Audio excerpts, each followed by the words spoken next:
Hello students, YouTube channel socio classes में आपका स्वागत है। आज हम इस वीडियो में BA fourth semester political science के मोस्ट इम्पॉर्टेंट क्वेश्चंस हिंदी में डिस्कस करने जा रहे हैं। इससे पहले हमने इसको इंग्लिश मीडियम में और फिर पंजाबी मीडियम में भी अपलोड कर दिया है। जिस भी मीडियम में आपको ज़रूरत हो उस मीडियम का आप लिंक खोल के चेक कर सकते हो, वहाँ से अपने पेपर की तैयारी कर सकते हो।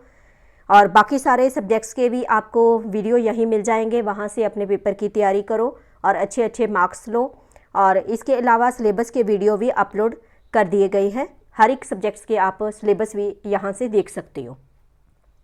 Name of the paper is भारतीय राजनीति।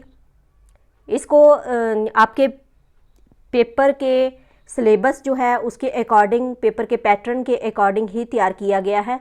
सबसे पहले हैं शॉर्ट क्वेश्चंस जो कि इस तरह से हैं। भारत में सबसे पहले भारत में बहुदलीय प्रणाली की समस्या क्या है। नेक्स्ट क्वेश्चन, भारत में विपक्ष के बहुदलीय चरित्र से आप क्या समझते हैं। एंड नेक्स्ट है, भारत में राजनीतिक दलों में व्यक्तित्व पंथ की समस्या क्या है। एंड नेक्स्ट, चुनावी गठबंधन से आप क्या समझते हैं। नेक्स्ट क्वेश्चन, भारत में राष्ट्रीय राजनीतिक दलों के नाम लिखिए। एंड देन किन्हीं 4 राज्य के मान्यता प्राप्त राजनीतिक दलों के नाम लिखिए। उसके बाद है लोक लुभावन नारे भारत में लोगों के मतदान व्यवहार को कैसे प्रभावित करते हैं। And then Bharatiya Janata party की आर्थिक नीतियों को लिखिए। नेक्स्ट क्वेश्चन, भारत में दलीय प्रणाली की कोई 4 कमजोरियां लिखिए। एंड नेक्स्ट है, बहुजन समाज क्या है, बहुजन समाज पार्टी के संस्थापक कौन है, इसके बारे में बताइए। एंड देन भारतीय राजनीति पर क्षेत्रीय राजनीतिक दलों के कोई 4 प्रभाव लिखिए। एंड देन चुनाव आयोग के कोई 4 कार्य लिखिए। एंड नेक्स्ट क्वेश्चन, भारत में राष्ट्रीय राजनीतिक दलों के नाम लिखिए। एंड देन भारत में किन्हीं 4 छात्र संघों के नाम लिखिए। उसके बाद है त्रिशुक सांसद से आप क्या समझते हैं। एंड देन भारत की विदेशी नीति के 4 प्रमुख निर्धारक कारकों की व्याख्या कीजिए। एंड देन पंचशील से आप क्या समझते हैं। Next question, NAM, SAARC, IMF और WB के विस्तारित रूप दे। एंड नेक्स्ट क्वेश्चन, भारत में चुनाव सुधारों के लिए कोई 4 सुझाव दीजिए। एंड देन आरक्षण के विरुद्ध 4 तर्क दीजिए। एंड नेक्स्ट है, भारत की गुटनिरपेक्षता की नीति की प्रकृति क्या है, इसके बारे में बताइए। एंड देन भारतीय राजनीति पर क्षेत्रवाद के 4 प्रभाव लिखिए। नेक्स्ट क्वेश्चन, श्रोमणी अकाली दल के वर्तमान अध्यक्ष कौन है और पार्टी का चुनाव चिन्ह क्या है। एंड देन भारत में निर्वाचन प्रणाली की कोई 2 कमियां लिखिए। उसके बाद है, भारत में मतदान व्यवहार को धर्म कैसे प्रभावित करता है, इसके बारे में बताइए। एंड नेक्स्ट, लॉबिंग का क्या मतलब है। एंड देन भारत में किन्हीं 4 छात्र दबाव समूह के नाम लिखिए। उसके बाद है, विचारधारा के पतन से आप क्या समझते हैं। एंड देन सांप्रदायिकता से आप क्या समझते हैं। उसके बाद भारत में क्षेत्रवाद के विकास के लिए उत्तरदायी किन्हीं 2 कारकों को लिखिए। एंड नेक्स्ट है, भारत की गुटनिरपेक्षता की नीति क्या है। उसके बाद भारत की परमाणु नीति क्या है। एंड देन भारत में किन्हीं 4 ट्रेड यूनियनों के नाम लिखिए। एंड देन भारत में दबाव समूह जनमत को अपने पक्ष में करने के लिए क्या करते हैं, इसके बारे में बताइए। एंड नेक्स्ट, दल बदल से आपका क्या तात्पर्य है, इसके बारे में बताइए। एंड नेक्स्ट क्वेश्चन, सांप्रदायिकता के प्रभावों को कम करने के लिए कोई 4 सुझाव दीजिए। एंड नेक्स्ट, क्षेत्रवाद के विभिन्न रूप क्या हैं। नेक्स्ट है, भारत की गुटनिरपेक्षता की नीति क्या है। एंड नेक्स्ट, पंचशील के सिद्धांत क्या हैं। एंड देन सैन्य गठबंधन को लेकर क्या है भारत का रुख सैन्य गठबंधन को लेकर क्या है, इस तरह से लिखना था। एंड नेक्स्ट क्वेश्चन, नैम और सार्क के विस्तारित रूप दे। इसमें पहले क्वेश्चन आया, उसके साथ और भी पूछे गए थे, ये अलग से 2 पूछे गए हैं, कई बार 1 भी हो सकता है क्वेश्चन में। उसके बाद है, भारतीय जनता पार्टी का सामाजिक आधार और विचारधारा क्या है। एंड देन बसपा का अध्यक्ष कौन है, इसका चुनाव चिन्ह क्या है।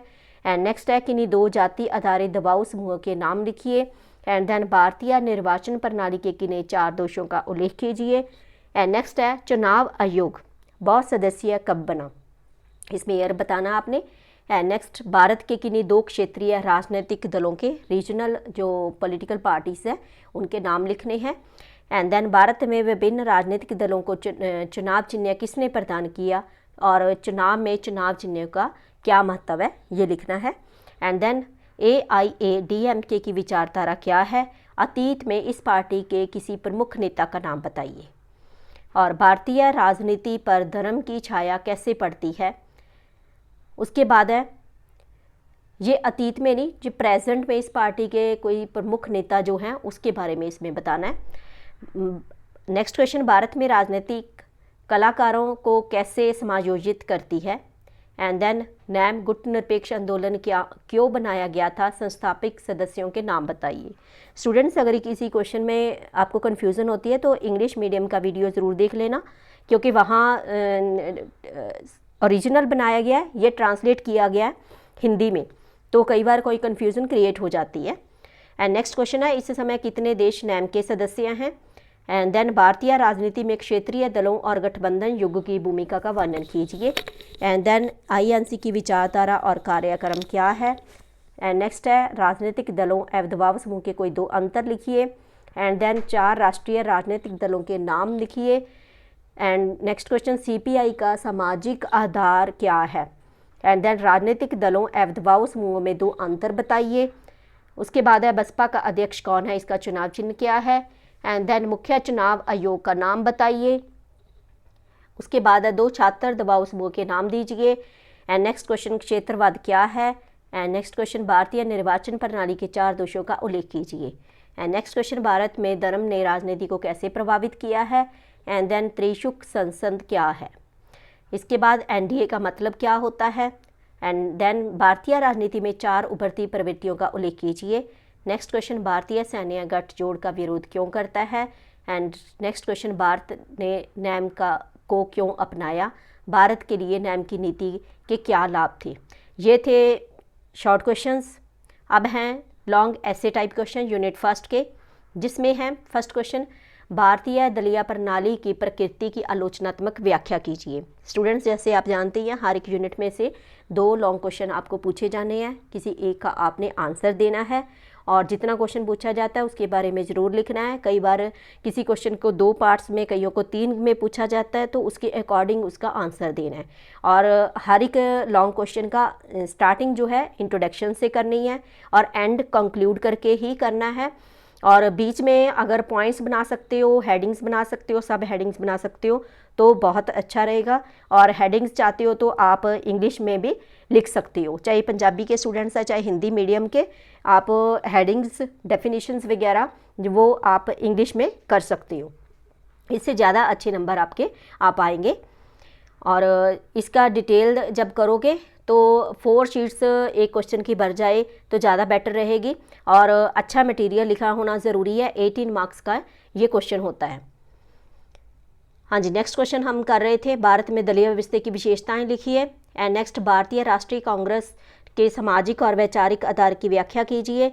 एंड देन कांग्रेस की नीतियाँ और कार्यक्रम का आलोचनात्मक मूल्यांकन कीजिए।